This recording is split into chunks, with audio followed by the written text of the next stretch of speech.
Before we get started with the video today, guys, I want to let you viewers out there know that only a small fraction of you guys currently watching are actually subscribed to my channel, so make sure to smash that subscribe button for instant updates about videos that I release and other announcements, and also smash that like button to help my channel out. Enjoy the video. Yo, what is up guys? It is Samool here, back with another Epic 7 YouTube video for you guys today, and today I'm going to be showing the new unit from the collab, Milim. I looked up how to pronounce her name, guys, don't worry. She's the second unit that came out in this collab, the first being Rimuru, which I already showcased and actually used in PvP and had a video out on that. And now we're going to go over Milim. So I'm going to go over her builds, her gear, and her artifacts, as well as showcase her in some RTA if I can. And I think this unit's going to be pretty crazy, guys. Now, before we get started, if you guys don't know what her skills do, also I really recommend pulling for her because I'm going to say right off the bat that she is a very strong unit for PvP. And she is a collab unit, so, you know, there's a small chance she never comes back. But yeah, going over her skills, so her S3 is going to be a single target attack that is an extinction similar to Sigurd's S3. And the thing is, you also get evasion for 3 turns. Now, evasion is strippable, and it is blocked by unbuffable as well, so you have to worry about that. But the thing is, like, evasion buff is just really strong, as you guys know. Like, just, especially when you fight it on defense, or even in RTA, you already know that evasion, although it is 50%, it feels like 99%, right, when you're fighting it, right? So that's why it is a very annoying buff. I don't know why Smilegate gave her evasion, because the counterattack evasion meta already is pretty dumb, and you'll see her artifact does incorporate some counterattacks as well. But yeah, also this skill will ignore damage sharing effects when you don't use it on a boss, which is always the case in PvP. Next we have her S2. So her S2 is going to be a passive, so you get Dragon Eye or Milim Eye at the start of the battle and at the end of the turn. So you basically have it every single turn, and basically when you have this buff at the start of your turn, the enemy cannot stealth, like it loses their stealth, and it can't be resisted. So no matter what, the stealth is going to be dispelled. You know, it could be good versus top model Luca. You can actually snipe her right away, right after she uses her S3 and stealths. Like Tempest Siren won't be able to stealth and be annoying. Just really nice overall. It will not work on Spectre Tenebria though, because Spectre Tenebria's stealth is a little bit different. Also, when your focus is full after you attack using anything, you'll consume all that focus, similar to Rylet. I guess not really too similar to SSB, and you'll activate Dragon Buster. So basically this is a AoE attack that removes souls. It does pretty decent damage. So its focus is going to go from 0 to 5, so you need 5 focus stacks and then you attack. S3 gives you 2, right? And then your S1 will give you 1. So your S1 is going to be just a basic single target attack. There is a soul burn effect on this for an extra turn, and you'll see that her S3 cooldown is pretty low, so you can actually S1 with some souls, maybe get another S3 in. Does a lot of damage, right? And her S1 will also heal based off the damage she does, similar to Ravi S1, and also give her attack buff. Now the thing is, the attack buff comes after she attacks and heals, so if it was before, it'd be a little bit more OP, but she is going to get it after. So this is the stat line I'm running her on. I'm running her on speed set and crit set. I think because she is evasion based, you can run her on penetration set instead of crit set if you have extra pen pieces. But I'm going to be running her on crit set. I also have her on speed set because I think she wants to take a lot of turns, because you actually want to cycle pretty fast to get her S3 up again. Also, you want to cycle pretty fast to keep healing and build focus, right? You can also run her on counter. I think counter set might be better. It's hard to say right now. It is very, very early into her release, so people are still testing out. I'm definitely going to test her out for sure with counter and speed set and see how she does. But for now, I'm going to keep her on speed set. I think it should be fine. And for artifact, I mentioned that she has some counterattack shenanigans, so you'll see. Basically, this artifact is going to be whenever you suffer a non-critical attack, you have a chance to counter. It'll work when you dodge as well. But I'm going to be running Symbol of Unity because I don't know if this... I don't think 15%... I think it goes to 20% when you upgrade it. But I don't think this is worth running if you don't have counter set anyways. Since I'm running her on speed set, I'm going to be running Symbol of Unity. You can also probably run Book on her because she is a mage. You could probably run Black Hand of the Goddess. It's not bad either. But I think Symbol of Unity is going to be the most consistent because she is a RGB unit, so she will struggle to hit ice units, and with Symbol, she'll have a higher hit chance. My Symbol's not maxed. Don't ask me why. I just have not maxed it yet, so yeah. So for Molas, you guys are going to want to Mola at least her S3 to 3 turns, or not 3 turns, plus 3 for the turn cooldown. You're also going to want to MOLY her S2 for 100% chance to get Dragon Eye, because yeah, you don't want to miss out on this buff, because losing stealth is very, very important, right? Especially against a lot of units right now, like I said, Tama Luka, Tensura. I mean, they're not too many stealth units, but in the case that it does come out, right? Like Guiding Light Landy, right? That's a very, very big one. Probably the biggest one that I didn't mention before, but Guiding Light Landy will get countered by this pretty easily as well. Yeah, so you really want to make sure you have this, because when you take your turn, you basically dispel Landy stealth right away and just one-shot her with S3. So yeah, Landy is going to be a lot less prevalent on defense because of that. Arena defense and Guild Wars defense, because my Milim is out. So yeah, let's test her out a bit and see how she does in some RTA and some Arena. I had to pity her, so I don't have any imprints, sadly. Yeah, I'm pretty down bad on bookmarks at the moment, but maybe I'll pull for imprints later on. But yeah, for now, this is what it's going to be. Let's test her out in some RTA. So here we go. We have a Milim battle for you guys in RTA. I do have her paired with Rimuru here. So we do have some Tensura double, main character action. Let's see what he boosts here.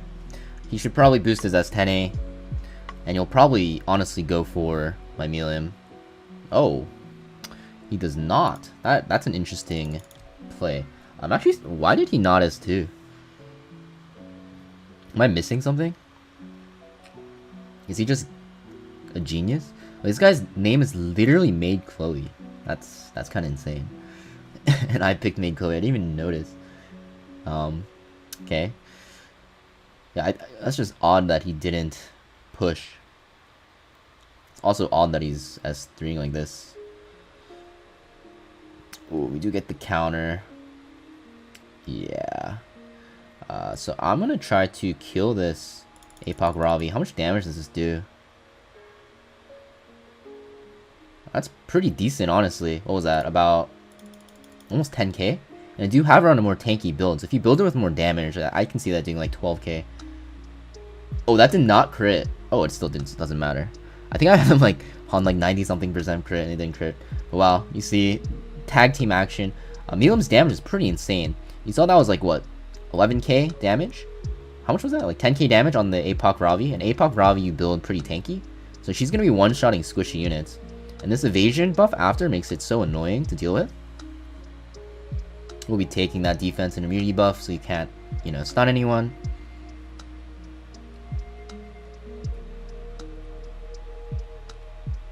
I don't think he can win this. The opener was just too strong. Oh, well, now he definitely can't win this. That unit's gonna die. Yeah. Poor guy. Oh. As you can see, that is Milim's potential damage right off the opener. That battle was pretty fast. So I'm gonna try to get another one for you guys. And here we have another one. So actually, this is kind of good because I have Milim for Landy's Guiding Light, assuming that she is on Guiding Light. But you'll see that I get to dispel it right away once I do take my turn. Unless I'm faster. Am I faster? There's a chance I'm faster. Well, even if I'm faster, I guess I dispel it. But yeah, you'll see that even if Milim gets the turn off after, or before, that Landy will lose the Guiding Light because of my S2. Now, there is a chance that he doesn't get the Guiding Light after he has 3s here, but if he does, he's gonna lose it right away on my turn, and I get to one-shot him. So it'll be the same thing no matter what. That's why she's pretty good into Landy. So she didn't get the Guiding Light proc, but let's say she did right here. When Milim takes her turn, she will dispel it right away.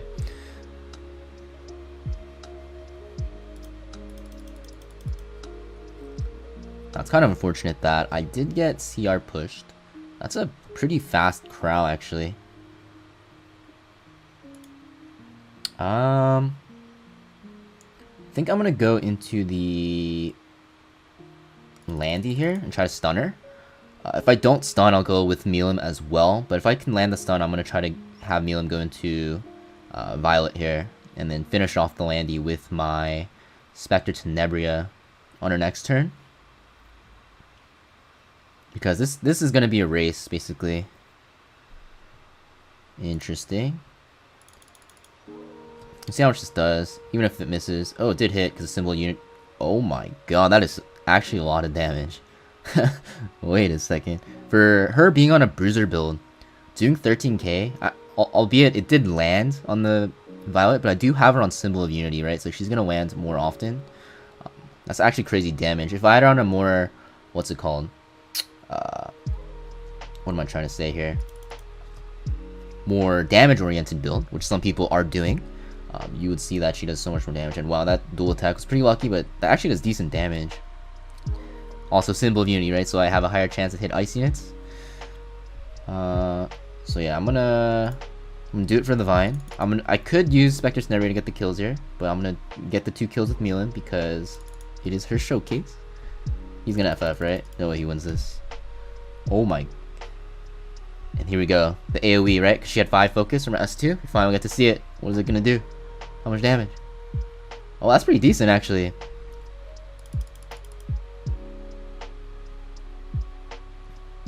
Yeah, I mean, keep in mind, like, it's hard to focus her as well, right? Because of the evasion buff. You need, like, a strip versus her, I feel like. If you don't have a strip versus Milim, it seems like it's really hard to win. Yeah, like, look at that evasion buff. Usually, any other squish unit would just die there, right? I guess, like, any unit that can't evade. But yeah, that's pretty cool. I think this unit's pretty sick, actually. I do think she's a little overhyped, because everyone was saying, like, she's gonna be super broken. I think she's pretty OP, but I don't think she's like game-breaking OP. Now, I don't have the best gear on her. Maybe I'm running the wrong build. But running her pretty tanky is nice because you can turn cycle pretty fast. You get to survive long enough to get your dragon buster, which is going to be your biggest AoE damaging attack. And you can benefit from your lifesteal built into your S1. I actually kind of like Symbol, right? I think if you're going to run her on counter, like I said, you want her artifact, upgraded Dragon Knuckles. But Symbol feels pretty nice because she does have lifesteal built in, so you really want her to be able to hit units, especially if they have like built-in evasion, or if you're fighting ice units, because if you don't land in some situations, you're not going to heal, and then, yeah, you're kind of screwed. So Milim, pretty cool unit. I think she is definitely worth pulling, guys. She's mostly going to be a PvP unit, in my opinion, but she is a collab unit, so she won't be back for at least a year. Might not even come back at all, because you never know what's going to happen with Smilegate and the collab. So I really recommend pulling her. I think she's a must pull. Even if she ends up not being as good as I say she is, keep in mind that she is limited and a collab unit, like I said a million times. So make sure you pick her up. Very fun unit as well. Also kind of waifu, right? So yeah, definitely recommend. And I hope you guys enjoyed this showcase, guys. If you guys liked the video, make sure you leave a like, comment, and subscribe. It really helps my channel out a lot. And I'll see you guys next video.